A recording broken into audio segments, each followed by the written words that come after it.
Hello my beautiful people, this is Papia and welcome to my channel Simple Lifestyle by Papia. So intro দেখে তোমরা বুঝতেই পারছো আজকের ভিডিওটা আমি যেহেতু ফুল নিয়ে শ্যুট করেছি তাই ফুল নিয়ে দেখাচ্ছি।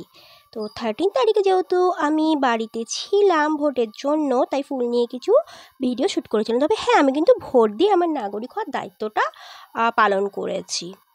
আর হ্যাঁ, এটা কিন্তু সবারই করা উচিত। তো যাই হোক, যে ফুলটা আমি তোমাদেরকে দেখাচ্ছি এটা নিয়ে একটা ইনফরমেশান তোমাদের সাথে আমি শেয়ার করছি। জানি না সেটা জানো কি না, তোমাদের পক্ষে কতটা হেল্পফুল হবে। তো যাই হোক, আমার যতটা জানার আমি করছি।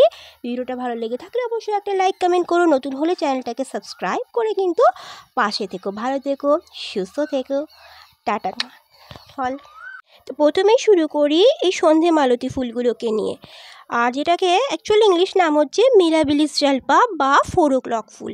এই ফুলটার একটা ইন্টারেস্টিং ফ্যাক্ট তোমাদের বলি, যে এই ফুলগুলো কিন্তু বিকেলবেলায় 4টের সময় ফোটে। যেখানে আমরা জানি যে কালারফুল ফ্লাওয়ার কিন্তু দিনের বেলাতে ফোটে, কিন্তু এই ফুলগুলো কিন্তু ইভিনিং টাইমে ফোটে এবং সারা রাত থেকে সকালবেলা কিন্তু বুঝে যায়। আর এই ফুলগুলো কিন্তু ভাস্ট পরিমাণে তোমার আমেরিকাতে পাওয়া যায়, সাউথ আফ্রিকাতে। আর এটার কালারগুলো দেখো কি ব্রাইট, আর যেহেতু কদিন আগে বৃষ্টি হয়েছিল সেই জন্য কালারগুলো যেন আরও সুন্দর হয়েছে। আর এর আরেকটা জিনিস বলি, এই দুটো ফুল গাছ যদি তুমি রাখো, ধরো সাদা, গোলাপি বা কমলা হলুদ যে কোনো, খুব ইজিলি কিন্তু পলিনেশন হয়ে অন্য একটা কালার তৈরি হয়ে যায়। আর সেই কালারটা প্রচণ্ড সুন্দর হয়। আর সেটা কিন্তু তুমিও যদি বীজ আবার লাগাও সেই কালার কিন্তু পাবে না। আর এই ফুলটার আমি ঠিক নাম জানি না, এটাও কিন্তু একটা গাছ যদি লাগাও এরকম ভরে যায়। আর ছোটো ছোটো ফুলগুলো হয় সূর্যমুখীর মতো, কোনো স্মেল নেই। আর এটা হচ্ছে কাঁটাওয়ালা ফুল, পসিবলি এটার নাম মিলি। এই ফুলগুলো অনেক দিন থাকে, এটা বেশ সুন্দর লাগে দেখতে। তাও ফুল মানেই সুন্দর কিন্তু। আর তোমরা কে কে ফুল ভালোবাসো অবশ্যই জানিও। আর ইনি তো আমার ভূতো বাবু। আর এটা হচ্ছে রেইন লিলি। এই ফুলগুলো আগে অনেক কালারের হতো, জানি না কেন এবছর একটাই ফুল ফুটেছে, একটা কালারেরই। আর ফুলটার সাইজও অনেক বড় হয়েছে। আর শুধু ফুল নয়, কিছু ফলের গাছও দেখাচ্ছি। দেখো, এটা হচ্ছে কাঁঠাল গাছ। তো কাঁঠাল পাকলে তো কেউ খায় না, তো মোটামুটি ইঁচড় পেড়ে পেড়ে খাওয়া হয় আর কি। আর এই গাছটায় প্রচুর পাখি বসে, বাট আজকে না পাখি আসেনি।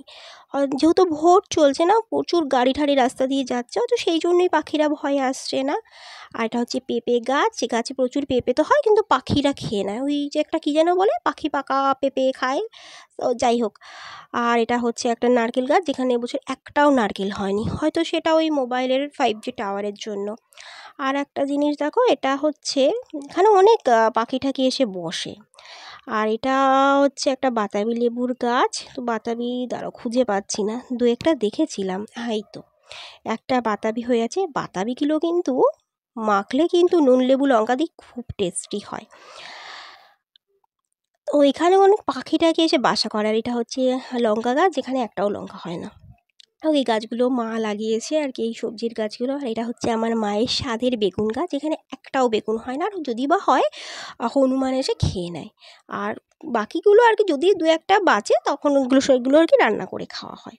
আর এটা হচ্ছে একটা টক মানে পাতা হয়, যেটা কিন্তু রান্না করে খেতে হয়, এটা কিন্তু ভীষণ টক হয়। আর দেখো পাতাগুলো ঠিক এরকম দেখতে, ভিন্ডি গাছের পাতার মতো। আর এই গাছে কিন্তু প্রচুর কাঁটা হয়, ধরলে কিন্তু কাঁটার কাঁটা লাগে। আর এটা হচ্ছে খারকোল পাতা বলা হয়, এর ভালো নাম আমার জানা নেই। এগুলো কিন্তু বাটা করে খেতে হয়, মানে ভীষণ টেস্ট হয়। তো যাই হোক, আজকের ব্লগটা কেমন লাগলো অবশ্যই তোমরা জানিও। নতুন হলে চ্যানেলটাকে সাবস্ক্রাইব করে পাশে